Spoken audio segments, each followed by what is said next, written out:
সমগ্র সৃষ্টিগুলি আল্লাহকে সেজদা দেয়, সূর্য আল্লাহকে সেজদা দেয়, চাঁদ আল্লাহকে সেজদা দেয়।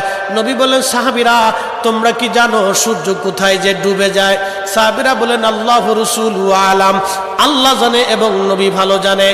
আল্লাহ নবী বললেন, সাহাবীরা রে, সূর্য যেতে যেতে আরশে মুআল্লার নিচে যায় আল্লাহকে সেজদা দিয়া সুবহানা রাব্বিল আলা বলে সূর্য পড়তে থাকে, আর সুবহানা রাব্বিল আলা বলে সূর্য তাসবিহ পড়তে থাকে, আর বলে, হে রব, আপনি যদি অনুমতি দেন পৃথিবীবাসীর জন্য আবার আলো নিয়ে ফিরে যাব, আর অনুমতি যদি না দেন আমি আপনার কুদরতি কদমে সেজদায় পড়ে পড়ে কাঁদতে থাকবো।